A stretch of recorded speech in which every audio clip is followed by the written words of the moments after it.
All right. Today, on For the Love of Sports, I have my friend Andrew Stallings, the founder of Athelo Group, formerly with SiriusXM and Octagon. Andrew, how you doing today, buddy? What's going on, brother? It's great to connect again. It's been quite some time. Hope you're doing great. Thanks again for Yeah, having me on.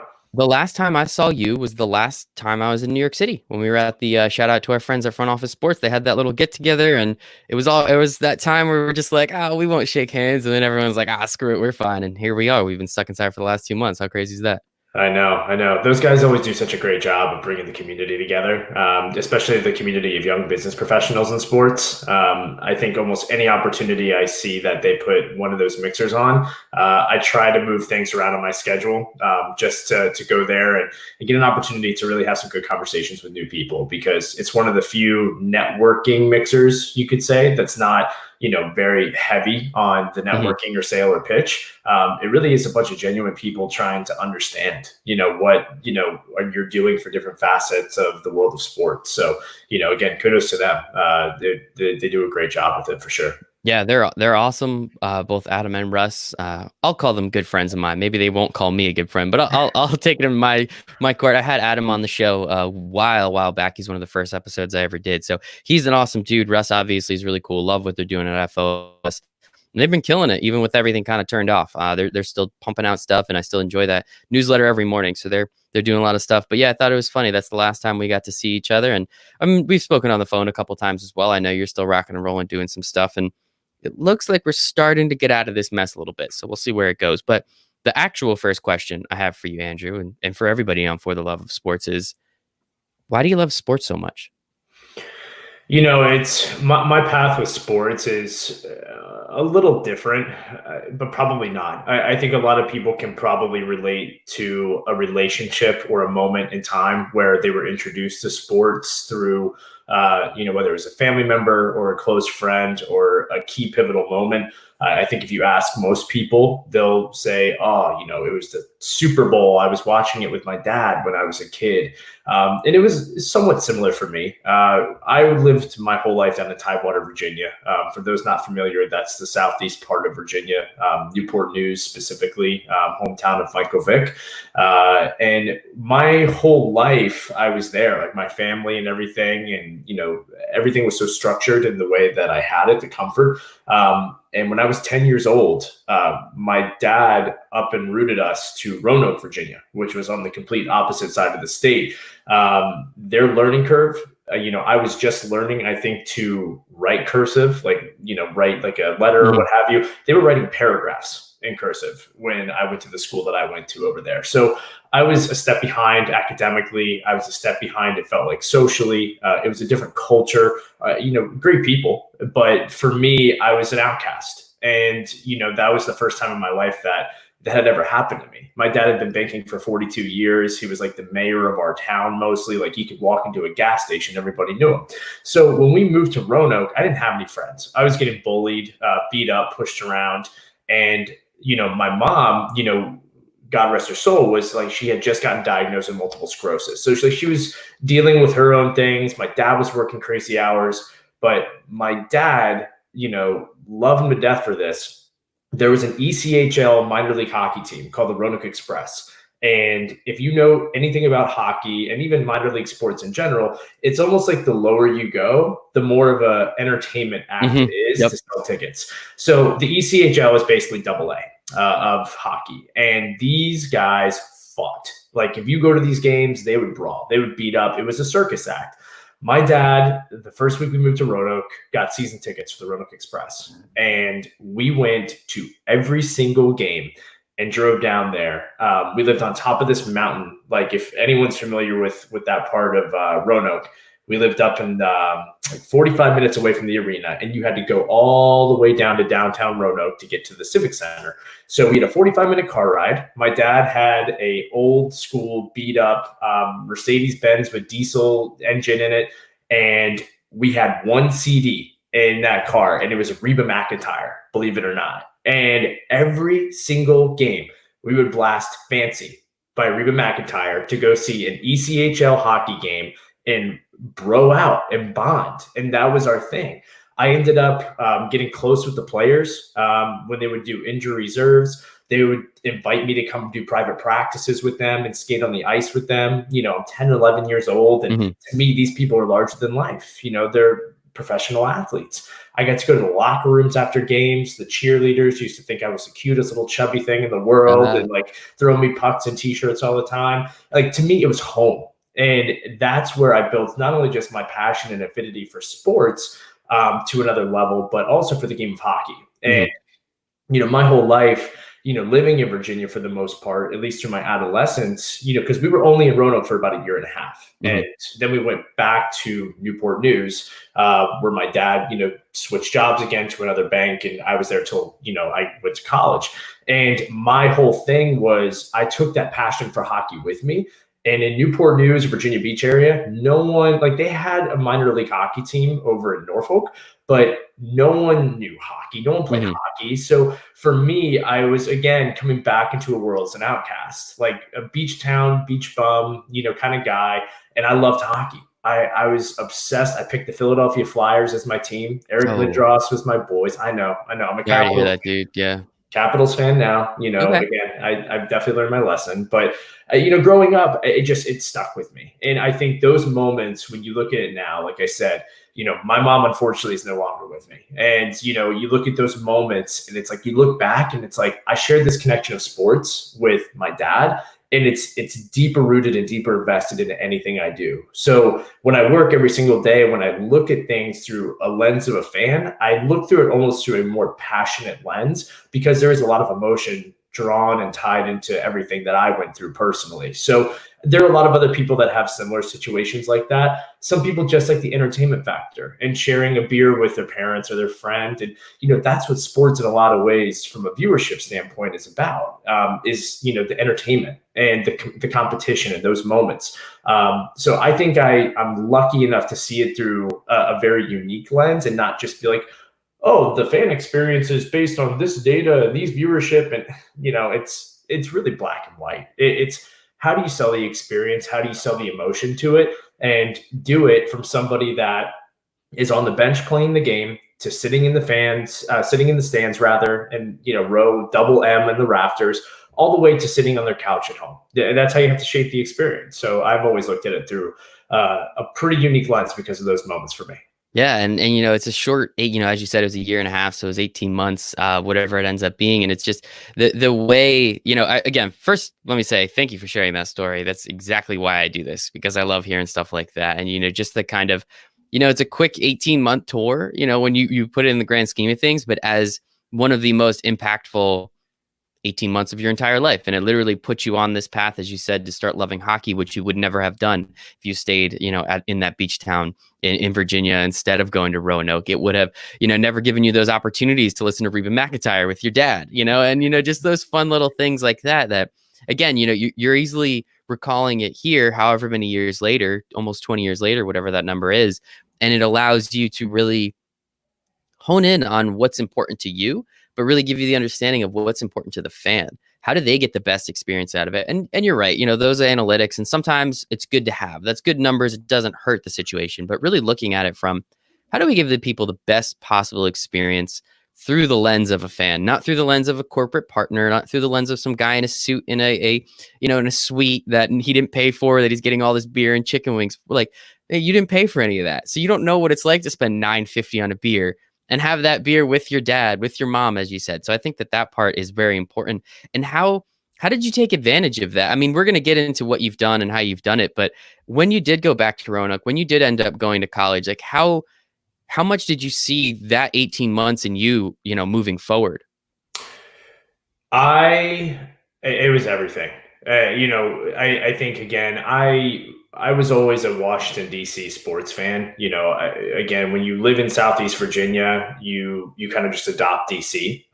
So Redskins fan. I was an Atlanta Braves fan, still am growing up, but I think for me, it was because of the TBS, affiliation. Yeah. They were on TV every day. So my brothers and I are Braves fans for that. Capitals, again, they were just kind of like they were on that okay verge where they had the one Stanley Cup run late in the 90s, but they weren't that exciting. So I mean, DC was my area, my team. So I always honed in and targeted on DC as this sports mecca of a town, even though, albeit, the Redskins did those Super Bowl wins in the 90s, which were great. But now, in a lot of ways, it's been a hard road to the top, except for the past 2 or 3 years with the Nationals and Capitals, winning those championships. But I think coming from Roanoke back to Southeast Virginia, I knew I loved hockey, right? And I knew I loved sports. And when I started looking at sports, I looked at what is the closest to me, and that was DC.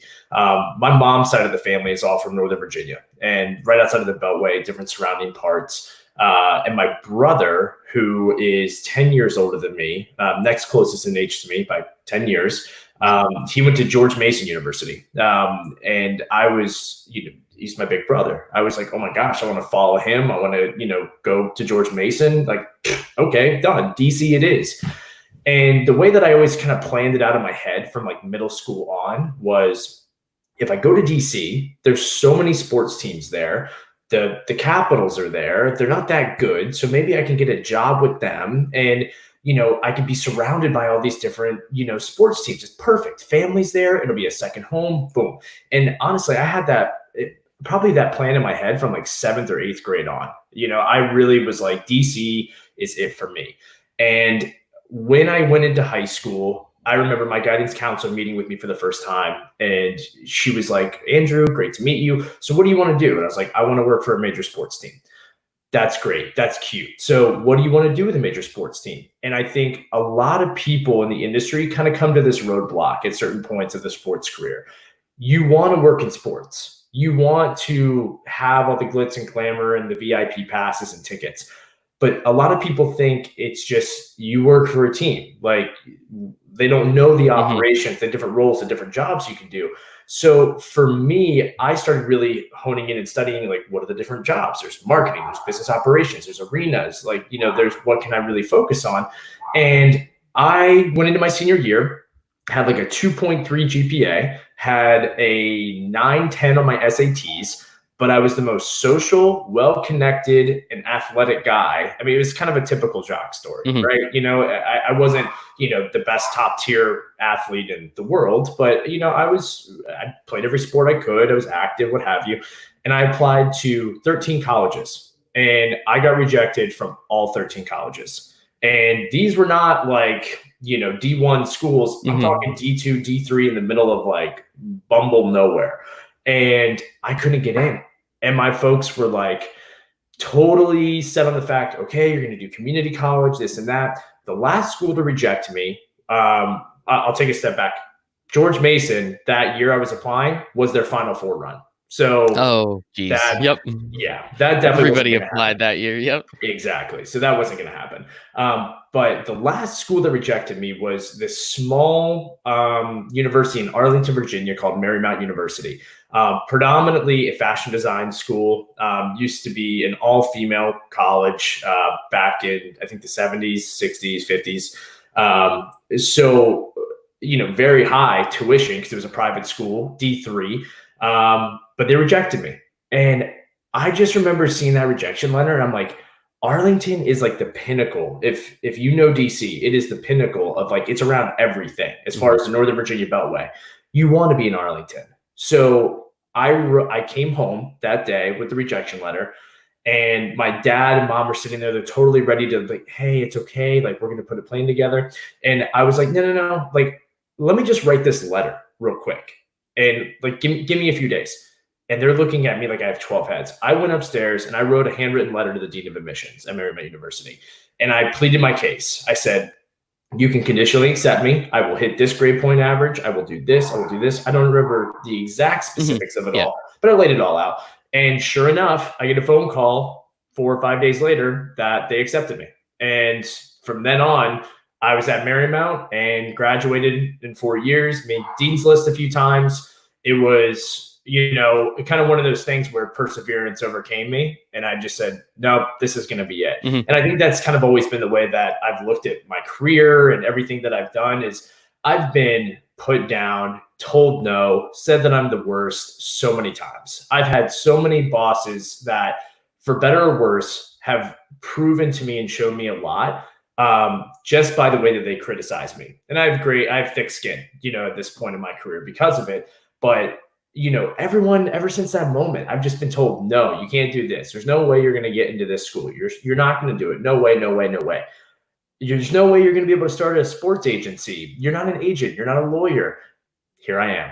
Mm-hmm. And that's kind of the way it is. It's never going to be perfect. And I'm not aiming to be, the CAAs or the Wassermans or Octagons of the world. But if you can find something that you can do on your terms that defines success, makes you happy, makes you, makes sense as far as the business model goes, and it has room to grow, I mean, the sky's the limit. So anytime that people would tell me no, I usually found a way to do it if I was passionate enough. Now, there were times where I was told no, and I was like, okay, cool, I'm going to grab a beer. Like, that's fine. So, and that happens too, right? Like you have to understand, that you're not going to win every single battle. That's kind of, silly to think it that way. But you found, I love the way you went about the letter and understanding. It's like, no, I need to be in Arlington. So let me plead my case. And that sounds like one of your first sales if you didn't have something else during high school to do that with. But it sounds like, that is, again, another kind of pivotal moment within your career that allowed you to set up to get to where you were going and what you were doing. And weirdly enough, I actually am on Sirius Radio on Saturdays and Sundays sometimes. And so we've met some of the producers there, and many of them come from the DMV area. They went to Maryland, they did all that. So it's interesting kind of how this lines up to get you that job with Sirius. So as you said, you wanted to work for a professional sports team and you actually understood. And that's another point you brought up that I think was great. So many people want a job in sports. Sports is an industry. You can be an accountant, you can be a financial advisor, you can be on a radio show. Like there's so many different things to do in sports. So understanding that, do whatever you want to do, you can just put it through a sports lens, and you can probably do that in sports. Just understand you're probably going to get paid less. The demand and the supply are going to be significantly higher, and you're not going to be able to enjoy the sports you watched before. You're going to have to work during them. So that's always something that a few people forget, but I think that part's pretty important. So with that, like, what was the opportunity to start with Sirius? I know you were there for a few years. You had an internship as well. Why that route? Was there no offerings from the Capitals or the Redskins, or was it over the 4 years of college? You're like, yeah, you know what? Rather than working for a team, I kind of want to work just in the industry in another space. Yeah. So when I came up to Arlington, it's worth noting that there was this Russian guy that came into the NHL for his rookie season, and he started playing for this team called the Capitals, named Alexander Ovechkin. I've heard of him. And heard of that guy. He kind of shifted the landscape for hockey a little bit in the nation's capital, over those first few years. So the Capitals, with the rebrand and everything that they went through at the time, it slowly just became more and more out of reach as the years went on. I did interview with Monumental a few times for a few positions, but the one thing I have learned, and I think a lot of people can relate to this, is they say never work at your favorite restaurant, right? Because in a lot of ways you lose that passion and taste for the food, the environment, the culture. I was doing like freelance writing at some point for some like Canadian blogs, probably my sophomore or junior year of college. And I was watching these Caps games, and I was having to track the plus minus, the stats, the analytics of it. And I lost passion for it. I started losing passion for the number one game of my life. And I was like, I can't work in hockey. Like there's no way. So Capitals kind of fell off pretty quickly when I looked at it through that lens. I did a whole bunch of oddball jobs throughout college. I think most notoriously is that I used to work at the Melting Pot as a fondue server for like 8 years. I started as like a busboy down in Newport News during high school, transferred up to the Arlington and DC locations. And like, that was my home. And that was like a second family. That whole organization, it's everyone. If you've worked in a restaurant, I think a lot of people realize like it's kind of a family in a lot of ways. Man, the memories I have from there that kept my head on straight are just, I could go on. That's a whole separate podcast. But I was going through working there. I was coaching women's high school basketball at the top academic high school in the nation, at Thomas Jefferson High School. So I was doing like a whole bunch of just oddball jobs, and it came down to my senior year. And I had to get at Marymount, you had to have an internship to graduate.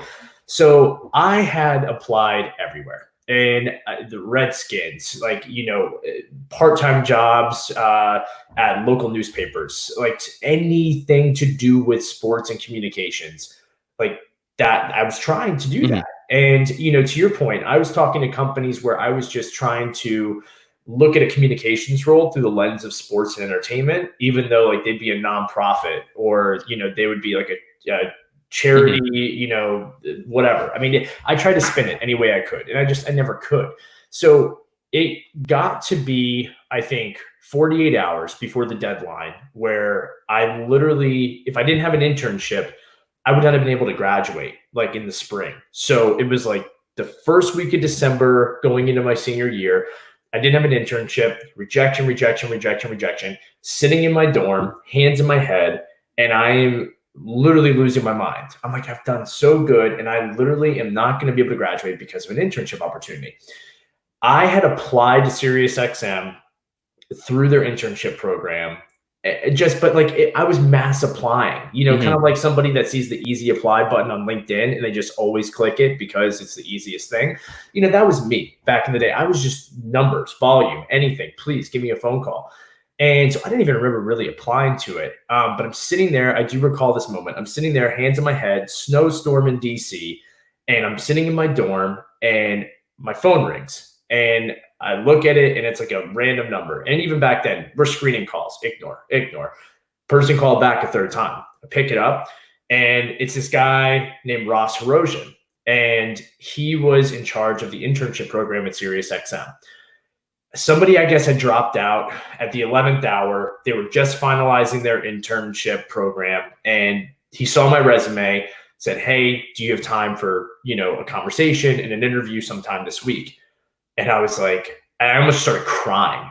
Even the fact that I was getting the interview, I was like, oh my gosh, yes, sure, whatever you want. And sure enough, I got the internship at SiriusXM at the 11th hour, par for the course with my life, it seemed like. And Ross took a gamble on me. Ross and I still have a great relationship. He's living down in Austin, Texas, running his own marketing agency now called Tricycle Creative. And he and I, we spoke a few weeks ago about all of this. And it's so funny because you look at like those opportunities that just come at the last second. And I said, look, SiriusXM, big name. Like at the time for me, it was a matter of getting an internship. It was a matter of getting the opportunity and just going. I didn't care. Like it could have been Burger King offering me a part-time job as an internship. I would have done it. But I went into SiriusXM and it was incredible to see the media side from a whole different lens. And it's a struggle. I mean, this. It's a struggle and a grind when you see these people. Like they're not getting paid a lot in media, but every single person that's working there, you kind of can compare them to, teachers in a lot of ways. Like they're living out their passion and they're not getting a lot of money for it. So they're challenged to put on the most creative and entertaining shows and book the biggest guests and, build the biggest networks to do all this with little to nothing. But the people I met at SiriusXM were just absolutely incredible. I absorbed every little bit of information there. And I did everything I could to be a part-timer coming out of my internship. And I was able to be an overnight board operator. So I would be in charge of, if you listen to a game on SiriusXM, it's a live game. There's usually somebody sitting in a small 5x5 soundproof booth in either DC or New York that as the shows go, or as the games go to commercial break, they're pressing a button and they're lowering levels and pushing it back up as they come back. Like that was my job. And I did that for 5 or 6 months before I was able to get an associate producer role as a board operator with Fantasy Sports Channel. So I slowly moved around, did a few things with SiriusXM before landing on the NASCAR channel. And when I went over to NASCAR, it was a whole new world. I mean, Southeast Virginia is big in NASCAR. I hated NASCAR. I thought it was the worst sport in the world. I was quintessentially the guy sitting there listening to truck drivers call in, screaming 3 for Dale, this and that. And I was just like literally rolling my eyes, middle finger to the board. I hated it. I was just like, this is not a sport. Are you kidding me? And I learned so much. The way that NASCAR has evolved from a digital standpoint, from the way that they've tried to hone in on a new, younger consumer audience versus like the very old school fan, I learned a ton. So that was kind of my bridge into SiriusXM. I jumped around before hitting on that full-time role. And, I kind of had my rock star moment at that point. Like I graduated, made the part-time role, still working, bartending, doing all this stuff, and came in and started doing everything from a full-time perspective as a producer on the #1 rated morning show for NASCAR called The Morning Drive. And it took me years to really accept this fact, but the immaturity that I had back then as like a 22, 23-year-old producer for this big shot show, I would say I was good at my job. I wouldn't say I was fantastic at my job. Like I booked some pretty big guests, which were definitely hard to get. I was somewhat creative, in other areas where other people couldn't be. But I had the biggest ego in the world. And I just felt like all I had to do was I had to be in studio at 4 a.m., do the show from 7 to 11 a.m., do an hour of post-production. I was home by 1 o'clock every day, could go home, sleep for an hour or go to the gym, and then I would go bartend and I would drink my face off every single night and stumble back into the studio the next morning. I was quintessentially just hitting rock bottom in my early 20s quicker than I ever could. I thought I was invincible. And I burned a ton of bridges because of that. My host at the time, like we butt heads tremendously. I think my other co-host kind of saw into the moment, like, look, I get it. I see, you're a young kid, you're going through a lot, what have you. But there were just so many bridges I burnt during those days. And I look back at that time at SiriusXM as one where it was very humbling.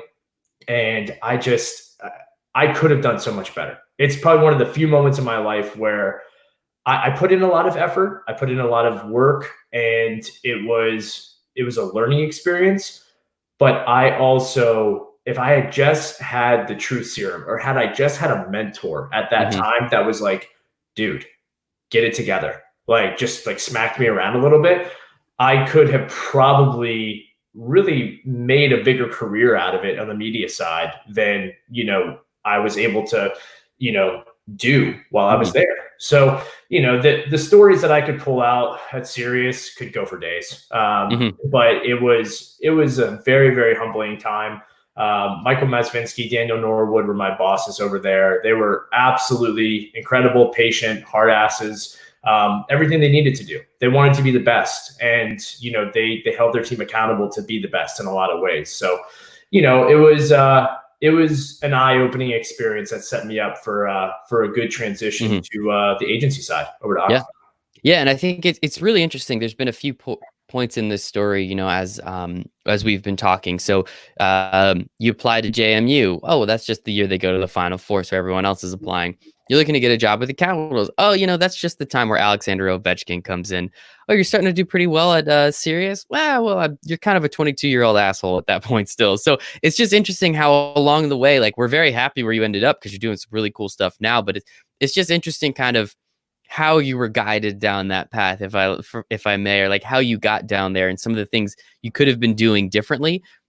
But again, we're happy you got to where you got to. It's just an interesting way you got there. It's kind of a little different. And then so obviously working at SiriusXM for a few years, as you said, you were kind of 20 whatever years old and doing 20 whatever year old things. So it is what it is. But as you said, it then led you into the agency business. So while being on this Hot Shot show, while being able to work and make some money along the way and do what you need to do, what was that transition like into the agency world? One, I mean, getting a job with Octagon is incredible. I mean, well known. I've had people from the show, from Octagon on the show. I mean, they're one of the biggest agencies on planet Earth, if not Perception's Reality. They make it seem like that.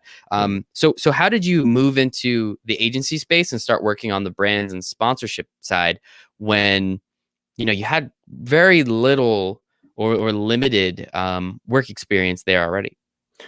Yeah, so I think, you're 100% right. Octagon is the mecca, and I still look at it and tell a lot of people to this day, like they are top dog at what they do. And a lot of the relationships in my professional career, are from the team over at Octagon. They're an incredible organization, top to bottom. I really think that they do care, as it's very difficult to do that when it comes down to budgets and those kind of opportunities. They do their best to look out for their team. At least they did for me. Mhm. But when you take a step back to kind of look at how we were putting a bow on things at SiriusXM.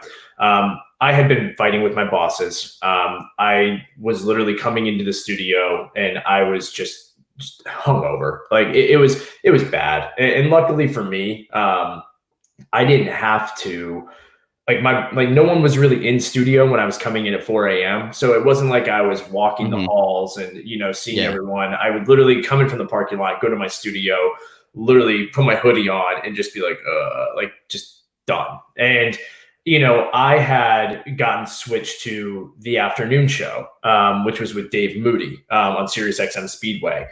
And in a lot of ways, Moody had this perception about him from some of his peers and colleagues that he was very, very good at what he did from a journalistic standpoint, but he was very, he wanted facts, he wanted breaking news, and he wanted the best show from a news standpoint and from a discussion standpoint that NASCAR could offer. As for the morning show, it was more entertainment, creativity, fun, buzz. And if we could get breaking news stories sprinkled in, boom, perfect.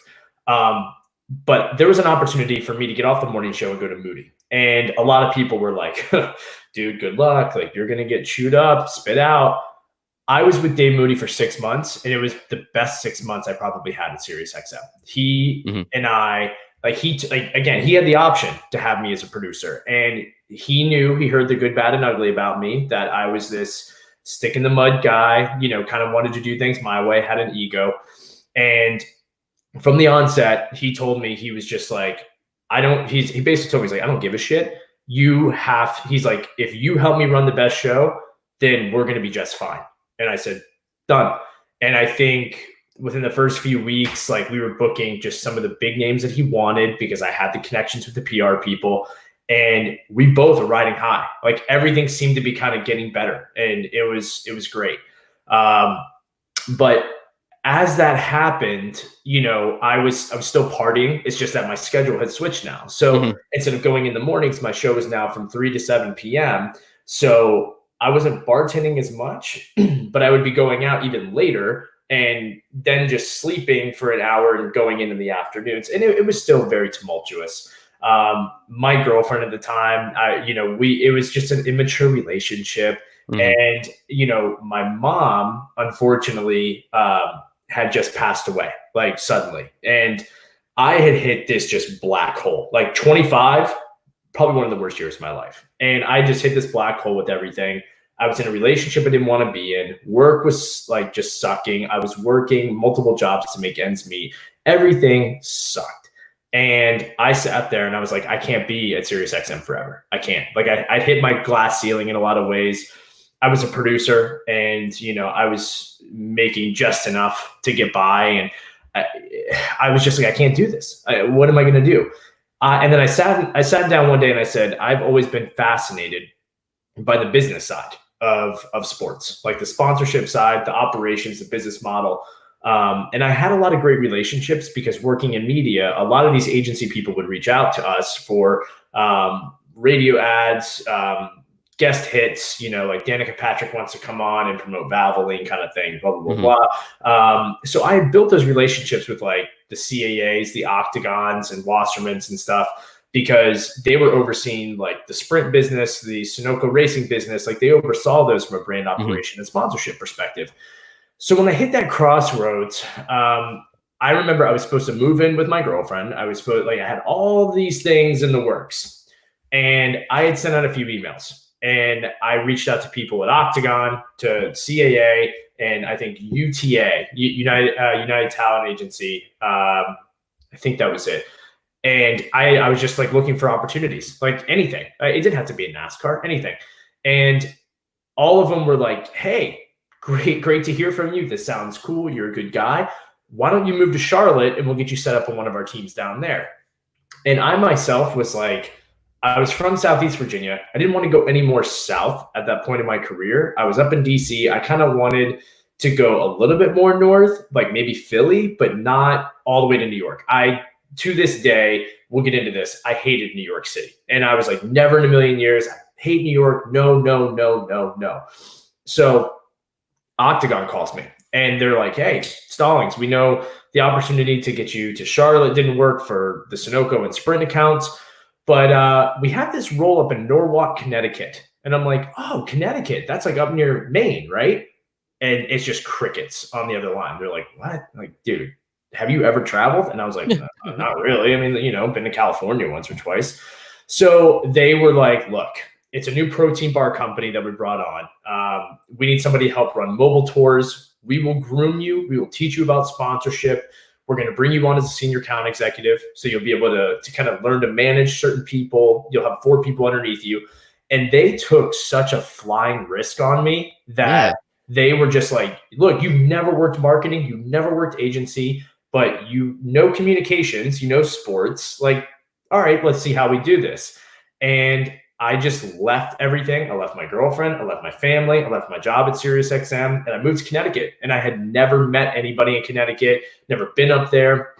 And it was one of the biggest risks I took in my life. And it was incredible at the same time. Moved up there, was working on Nature's Bounty, which was pure protein and metrics. And I oversaw their sponsorship programs for their 10K, 5K series, and their relationship with Tough Mudder. So my job mostly was to travel the country every single week and go to different Tough Mudder events, running events, and make sure that we had brand ambassadors handing out protein bars, make sure everything was refrigerated. It was operations. And that was the best year I think I had in my life in a lot of ways, because I got to travel the world for free and US for free. Yeah. And I got to just go do whatever I want. Like I do these events, like that was my job. I answer some emails, but could go party in Seattle. I could go party in Oregon. I could go party. It was adding kind of gasoline onto the embers that I was coming out of DC with. But ultimately I learned so much, and I started growing and maturing and realizing, okay, my body can't keep up with doing this every single week. So, gotta, figure that out. So I was on that account for, about a year and a half or so. And then in most agency jobs, you kind of hop around a little bit. You have to. Sports Illustrated became a new client of ours. I took an opportunity to be this kind of creative account manager, working with the new business development and editorial team over at Time. And I helped the swimsuit platform, and then also the Sports Person of the Year and Sports Kid of the Year platform from an experiential marketing standpoint. So that was like building out all the events, like these different things. And then from there, I moved over to Anheuser-Busch within Octagon. And I was a account manager helping out on the relationship between FIFA World Cup and Budweiser. And I was managing the day-to-day between Corona and the World Surf League, and then Corona's relationship with their sustainability partner, Parlay for the Oceans. So I automatically went from just like within probably the span of 3 years, being stuck in a cubicle, in a studio with fluorescent lights, like having this great job, to then I was traveling all over the US. And now I was like, hey, Stallings, you have to be in Russia tomorrow. And it was like, oh, okay. So from Russia, by the way, you're going to go to, down to the Maldives, and you're going to be on a boat with Chris Hemsworth and MIA for 3 weeks. And it's like, okay, sure. Cool. So Octagon gave me all these incredible chances and projects to work on. But the one thing I'll say is, I had some bosses there that some were absolutely fantastic. Some, I will not say were not fantastic. They taught me a lot, and they taught me a lot about what I could have done better, about what people can do better in certain team situations. And to this day, I'm thankful for it. I look back when I get so many messages from people. Obviously, when you carry a name like Octagon on your LinkedIn, people reach out like, hey, can I use you as a reference? Can I ask you questions? And I always to this day say, just Octagon is one of the most top tier organizations. The people there, top to bottom. I'm sure a lot of people may not say the same thing about me, but I genuinely speak nothing but high regards. If I see people and I've crossed paths with them, as I've gone to other agencies and opportunities, they just taught me so much. They taught me about the good, bad, and ugly. There were screaming matches, there were shouting matches, the big FUs and all that. But really, when you kind of come out of that on the other side from a lens of maturity, you got to remember where you came from. And they took a chance on a guy that was a radio producer and brought him into this world and kind of groomed him to be, a formidable presence in the world of sponsorship, like really understanding and seeing things through different lenses. So, Octagon absolutely was one of the best jobs of my entire life. Yeah, I've only heard good things. I know multiple people that work there in just way different capacities. Octagon is absolutely gigantic, so they have their hands in all these different opportunities, whether it's events, whether it's athletes. I spoke with someone who represents talent, media talent over at Octagon, and then I've spoken with someone who negotiates media right deals. Like they have so many different things they can do, which makes it really interesting, as you said, from your perspective. In that type of agency, you're going to bounce around to a lot of different places, even just within the sponsorship aspect. But I have to ask you, Andrew, what the hell is it about you that all these places are willing to give you these incredible opportunities? As you said at Sirius, like, oh yeah, and then I was just put on the morning drive show. Like, if anyone knows anything about radio, there's two shows that everyone wants to be on: morning drive and afternoon drive. It's just like, that's just kind of how radio works. And you're immediately put on both of those shows, even after showing like, yeah, you were probably good at your job, but you're also kind of an asshole. So I don't know why they then wanted to put you on the afternoon drive show. Then getting the job at Octagon and just them just being like, oh, we really, really want you, to the point where, oh, Charlotte didn't work. Well, we really, really want you to go up to Connecticut. Like, what is it about you, for at least from your perspective, that allows people to really like covet you? And what do you do to attract people to you, to get them to say, yes, we need you, and we need you in the highest possible position as quickly as possible? Yeah, I appreciate that compliment, but in a lot of ways, it's facts, man. You just laid it all out. Like, it's crazy that, not crazy, because clearly you did a great job, but it's interesting to see, other people listening and watching. It's like, that's not usually how it works. And I think that you're kind of, coherent to that. But like, what is it about you that allows this to happen so much? Yeah, as much as it seems like people were reaching out to me and, I was the most catered and clamored commodity in these positions, my name wouldn't have even been in the conversations or on the radar if I wasn't very persistent. Going back to the Marymount conversation, not taking no for an answer, putting my name to the front of the list and top of the line in a lot of ways. But also, you got to have good people in your corner. Like, you got to build a team around you that can advocate for you, that can kind of give you the credibility to what you're doing in your life. At SiriusXM, there was a guy, he was a newsroom manager at the time, named John Easterbrook, and everyone called him Jay Brooks. Jay Brooks was just kind of, I don't know how to put him. You didn't want to say like a lifer in radio, but he just absolutely had a pulse on the radio scene and local media scene, and did voiceovers, did his own acting, but he just was so genuine. And he was one of my first, managers, like through my mentorship program there. And him and I can't even say it was just me, because I think there's past interns who I've worked with that have had similar relationships with Jay. And he took me under his wing. And he just completely went to bat for me in so many different facets while at SiriusXM. When I was at Octagon, getting into Octagon, I had people down in Charlotte advocating for me, just I think from a personal standpoint. And again, that helps. But if I wasn't really good at my job, or at least very professional from their lens and how they saw it, they wouldn't, advocate for me to take it up the ladder to bringing myself into their company, to the point where they thought that, hey, this guy may not know it all, but he at least is doing this really, really well. And I'm sure if he can do that really, really well in the amount of time that he's been doing it, I'm sure that we can bridge the opportunity there. It's not rocket science in a lot of ways.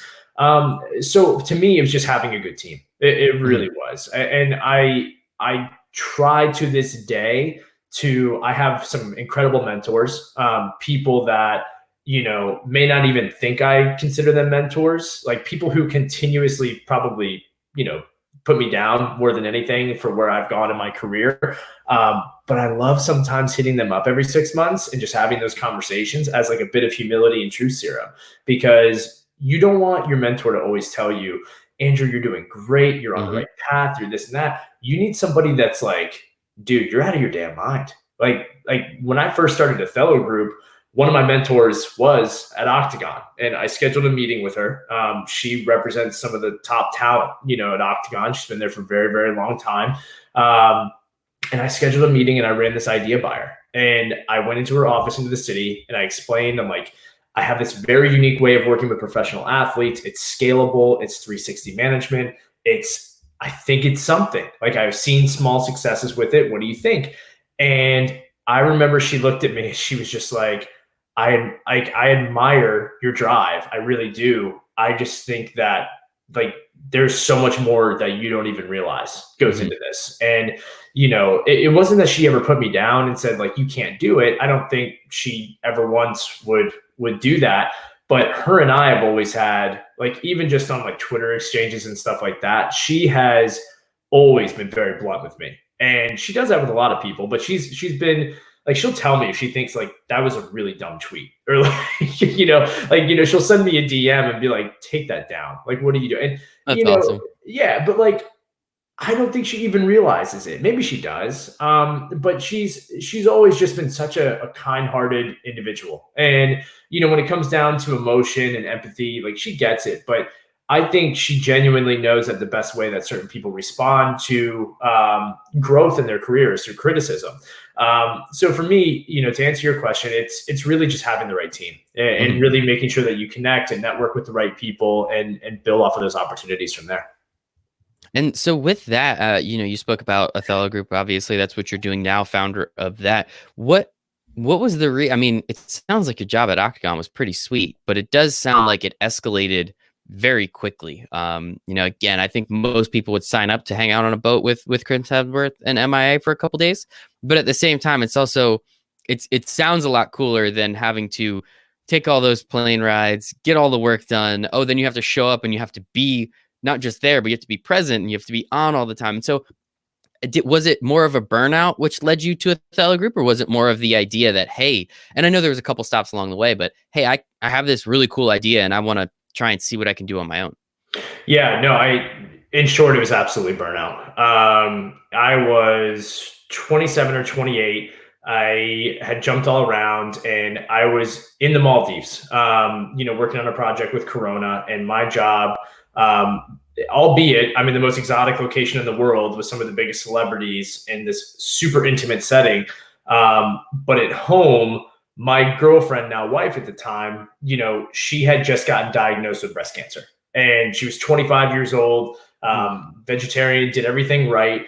And it was, not to cut this off, you like this. Jake Miller is calling me right now. He must know. What's up, Jake? Jake's episode just came out the other day. What a cool guy. Exactly. Tell him I say hi. Tell him you were a little busy hanging out with me. Or maybe tell him just to hop on, tell him to check out the live stream on LinkedIn. Maybe he'll go there next. We'll see where that goes. But I will. Sorry about that. All good. But yeah, so my now wife had breast cancer, and here I was in the middle of the Maldives, and it just didn't seem right. For me, I'm like, I need to be home. Like, I need to be with, my girlfriend. I need to be there for her. And at that time I was like, look, I can't keep traveling all over if I have a sick partner at home going through like chemo and radiation and all this. So to be very honest with you, I was riding high at Octagon. I was working on some of the biggest properties, and had I maybe stuck it out there another 2 or 3 years, I'm sure that I would probably have a very senior position at a brand now, that my experience would have led me there too. But I jumped ship. I was in Russia. I was poached by another agency called Mosaic that was working with Anheuser-Busch in the US on a lot of different sampling programs and more experiential events. And it gave me the opportunity to be home more. And my traveling was going to be more limited. It was going to be more regional versus international. So I walked away from this glamorous, crazy lifestyle with Octagon to then working with another agency that gave me the opportunity to stay more US. And I was resented in a lot of ways by my colleagues. But then again, I don't think any of them, even to this day, may fully understand why I did it. In their mind, it might have been for the money, for the opportunity, for that. Sure, transparently, the money was a little bit better. But for me, it was about what was going on at home. Yeah, absolutely. And so when I did that, like I said, I went, burnt out, kind of an octagon by doing that. Mosaic, I was there for a year and a half, really burnt out there. And I took a few months off, and that's kind of when Athelo Group was starting, was towards the end of Mosaic. Me and two of my buddies who I used to work with at Octagon, they both have other jobs now since. We were playing hockey together, and afterwards, probably 6 or 7 beers deep, and we're like, what can we do? Like, come on, we had this itch, entrepreneurial itch. Like, you're a creative, you're a copywriter, like Stallings, like business for the most part, people, companies, athletes, like what can we do? And ultimately I came to find out that, outside of the core 4 of sports, which is like NHL, MLB, NBA, NFL, right? In North America, at least, that there's action sports, UFC, soccer in a lot of ways. There's the rising sports properties that unless you're Tony Hawk, Ronda Rousey, something like that, you're not going to have top tier management, or you're going to be a number on a list of 150 people that your agent does represent. So I ended up looking at this further, and I surveyed about 30 to 35 professional athletes. And I remember just asking them, like, what are you missing? Like, what are your struggles? What are your challenges? This and that. And all the feedback that I gathered was that, A, they don't have a proper resource of management. If they do have any management, it is their uncle, their cousin, their friend's sister. And it was very, very unprofessional. And they didn't know the industry, and it was messy. On top of that, in a world where we live, where content is king right now, and they have all the tools and the ability and the social following to make more content, they didn't have a creative strategist, or they didn't have anybody that was like, hey, maybe you should use that hashtag or post it this time. Like, even just find pivots and tunes to help them from a content standpoint. On top of that, they didn't have legal help. They didn't have tax help. They didn't have negotiation specialists, licensing, branding, website. All of those small things, usually in a world of an athlete, you need 5 to 7 other people to manage. So I'm like, okay, how do I create this model for athletes where I basically give them 360 management? And I say, look, I'm going to help you out. I'll handle your day to day, your meetings, your PR, opportunities for content, your deliverables, what have you. And then everything else I will outsource here, within my company, and we'll bring it all in-house. So I've built up just this network of great individuals that I have one of the best sports attorneys in the world that helps me out with all legal contracts. I have a music and entertainment tax person that, does stuff with like Tiesto and, Don Imus's estate, all this. And I built up this credible network of people around me. So again, going back to the network of people around you, I'm able to now build out this project-based model where, yes, I'm the nucleus of it, and I manage over 20 professional athletes now in these categories. But if they're like, hey, I need, a brand new website development, I have 5 different graphic designers I can tap into. Or if they're like, hey, I need a new logo, again, same thing. I can go take this vision and build it out. So everything is very project-based. And a lot of people kind of frown at that. They're kind of taken aback. They're like, why don't you hire a team, this and that?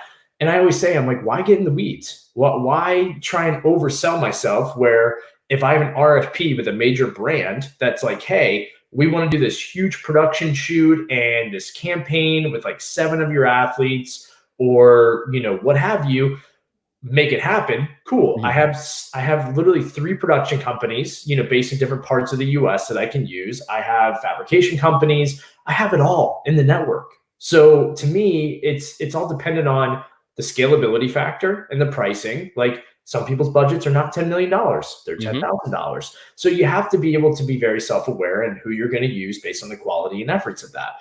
So that, from the athlete side, was the one thing. And then, the other side of it is that I work with brands to help them figure out how to use professional athletes, athlete recruitment models. If they come to me and they're like, hey, we want an ultra marathon runner for, this new contact lens company and brand that we're rolling out. I'm like, cool, I have 7 in my network. Let me go tap into them, see what it looks like. So we work with brands to kind of project manage and build campaigns out. So it's very similar to Octagon. It's almost like a two swim lane approach of brands and athletes. But as this was all building up with Athelo Group, like almost 2 years ago, and I was leaving Mosaic to go to Constellation, I was burnt out at Mosaic. Constellation, I had gotten laid out. I got laid off from my honeymoon on the tarmac when I landed. And I just told myself, I was like, okay, I'm going to give myself 6 months to try Athelo Group. I'm going to buy out my business partners. I'm going to go all in. Let me see if I can make this profitable, make this number in my head. And if I can do it, great. And it was such a grueling 6 months. And it didn't happen till, in typical fashion, month 5.5, where everything just started clicking. Like it was perfect. So, my 2 business partners, I still play hockey with them. Great guys. No love lost there. Got out for all of us at the right opportunity.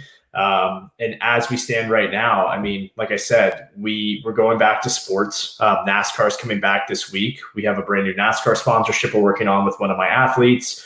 And then we have UFC that came back this past weekend. So, a lot of people, they call me and they're like, oh, are you just sitting there on your thumbs, like not doing anything? I'm like, so far from it. So far from it. That's awesome, man. Congratulations on all of it. And I think, again, it's really interesting how you've been able to draw upon, and most people are able to doing this, right? You're able to draw upon your relationships, your network, the people that you've met along the way, but also just the experiences that you've had, having a couple stops in these different agency businesses and really being able to learn who people are and how that entire world works. And now you're like, well, I can kind of play both sides of this as well. Obviously, as your time at Octagon, you were able to spend a significant amount of time with the brands.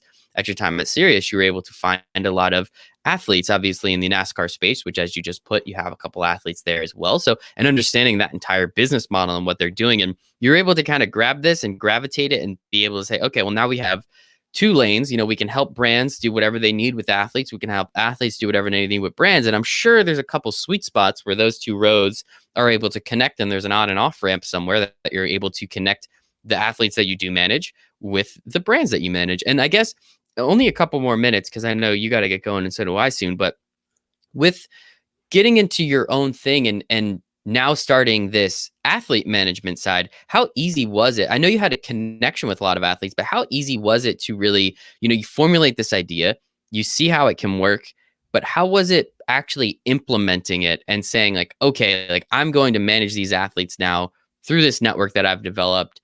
These athletes, they don't get the best service. So, like how that's kind of a new career path. Well, obviously it's connected. How are you able to take advantage of that side of it as well? Never really doing this too much beforehand. Yeah. So the one thing I always tell people when they ask me what the most difficult part of my business is it's definitely not recruiting athletes or convincing them that this model works. I've been doing this for just about 2 years now.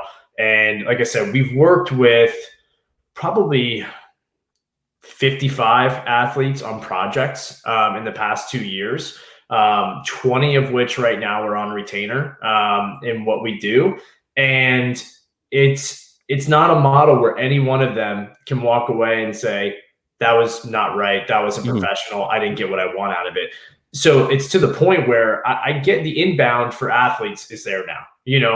I get, a lot of niche players. I get even NFL players that sometimes reach out to me. And it's so flattering. Like I'll always have the conversation. But it's not hard to kind of convince an athlete that it works, because I think with the right people and the right mentality, like their trust, like they're vulnerable. Like athletes just want somebody that can really help them take their brand to the next level. And, that's, if you're able to show them results, show them campaigns and names of other athletes where it's worked, it's not difficult.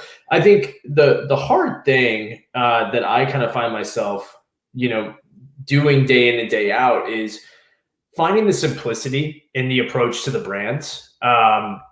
I personally, and if you know me, this should come as no surprise, I hate data. I hate big blown out creative decks that we spend hundreds and thousands of dollars to build out, because I've done all that. I've been the guy that had to go get the data and done all of it. And to me, I've sat on the brand side too, and they don't care. They want somebody who's confident and can be efficient and can be affordable. Because if you can do all of that and eliminate the risk, that's all they care about. Mhm. And for me, it's really, again, it's relationship building, showing just enough, and finding somebody that trusts you enough to build the ideas out with you. Again, I don't like to pitch. I don't like to email people and say, hey, here's my pitch, here's this.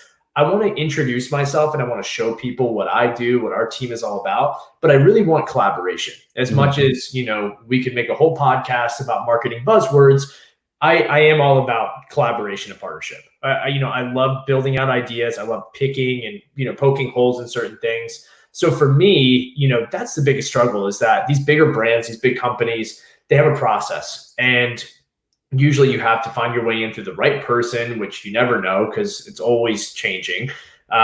You have to do like an entry, discussion with this person, this person. I'm like, come on, guys. Like, what do you need? What are you working on? Like, if I have the solution, great. If not, maybe I have someone in my network that I can help get for you at a scalable price. Like, no love lost. It's fine. And, once you kind of get that trust in there, you're fine. It's just, we live in such a world now where trust is volatile and not really relevant in a lot of ways, that it's tough to come by.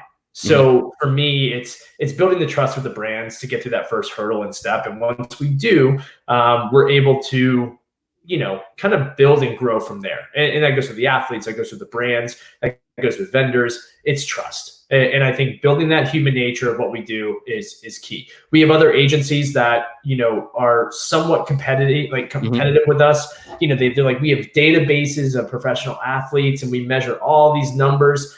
And the way that we've been able to come out on top sometimes when we hear that they're also in the conversation is that they're trying to lean too hard on data and they're completely eliminating the human effort to what we do. They're eliminating project managers for software and data platforms. They are eliminating the creativity element in hopes that a brand will just tap into their secondary creative option. And to me, if you have a human, if you have me on the phone with you talking, giving you this stuff, you can figure stuff out through conversation, through ups and downs, through raw emotion, through trial and error. And so many people take that for advantage in marketing and in business today. Like, trial and error is a necessity evil to grow. Like, you have to do it. And you can't put data, you can't put robots, you can't put a creative deck that's all going to be able to fix that. You need to have raw interpersonal communications that helps you get to that next level. And I think it helps that you've been on their side, right? You've been on the brand side. You understand what they're doing. And, I appreciate the point you make about the athletes. A lot of these athletes are just looking for someone to help. And if you can show them that you help them, you gain their trust very quickly. And it allows them to say, okay, yeah, let's go, Andrew. What else do you got for me? So I think, again, just being on that brand side and understanding what it was like, representing them and getting them all these ideas, you understand that it's mitigating risk. Like, that's one of the biggest things that they're worried about is, okay, is this person going to make us look stupid? No? Okay, cool. Then we can do what we need to do with them because they already kind of have an idea, right? Like, you can pitch them the most grandiose idea. They kind of know what they want to do once you start talking about a specific athlete. They look them up, they see what their socials are, they see what kind of person they are, and they think, okay, this is kind of what we can do with them, which I think is, for better or for worse. But as you said, it's also then the collaboration, but the athlete a little bit more. So it's, well, actually, no, they would prefer it if we did it this way or that way. And it just helps. And having those real life conversations and not just saying, the data and the metrics say X, Y, and Z. You can get the data too, but it seems like, again, the most important part is the human aspect, which I think is, it's a service business, right? It's absolutely a service business. They're capable of finding all this stuff just as much as you are. So it's not like they need, every number and metric. They know the numbers they want. They'll find them. They'll get them in some way, shape, or form, but it allows the opportunity to be created and the conversation to be created around the creative, which I think is the most important part. And man, I think you're doing awesome stuff. I think we connected about a year ago. I've been checking out what you've been doing, recognizing what you've been doing, following you along. Obviously we've connected a few times, which have been great, and this was awesome, Andrew. I really appreciate your time today. Yeah, I appreciate it, Michael. It's Gives me an opportunity to kind of open up a little bit more, Yeah. which I think we all kind of need that therapy session every once in a while. But I Thank mean, you. dude, kudos to you, man. I mean, Hey, this is fun for it's fun for me to watch you. I mean, these thank you. conversations that you're having and the way that you're kind of evolving your own personal projects and brand, it's awesome. So what you're doing with the show is pretty fun, man. I appreciate that. And there is one last thing, obviously, and I told you about this. And if you have a couple more minutes, you are the head coach of women's ice hockey at the Stamford Public Schools. You've been talking about hockey this whole time, which I think is great. It's just as we said, all the way, a little over an hour ago, that's what really got you going in this area. And I think it's awesome. I always say thank you to coaches. I always say thank you to teachers because they don't get paid enough and they literally shape our youth. So everyone out there who is now at home, stuck with their kids, stuck, maybe not the best word, but I'm finding all of them are saying, yeah, I really wouldn't mind if my teachers got paid a couple more bucks. But I mean, what drove you to want to be a coach? I know you brought it up before. You were a basketball coach as well. I think women's basketball coach as well. So what is it about coaching and what has driven you to want to continue to give back to the youth, especially being, a high school ice hockey coach up there in Connecticut?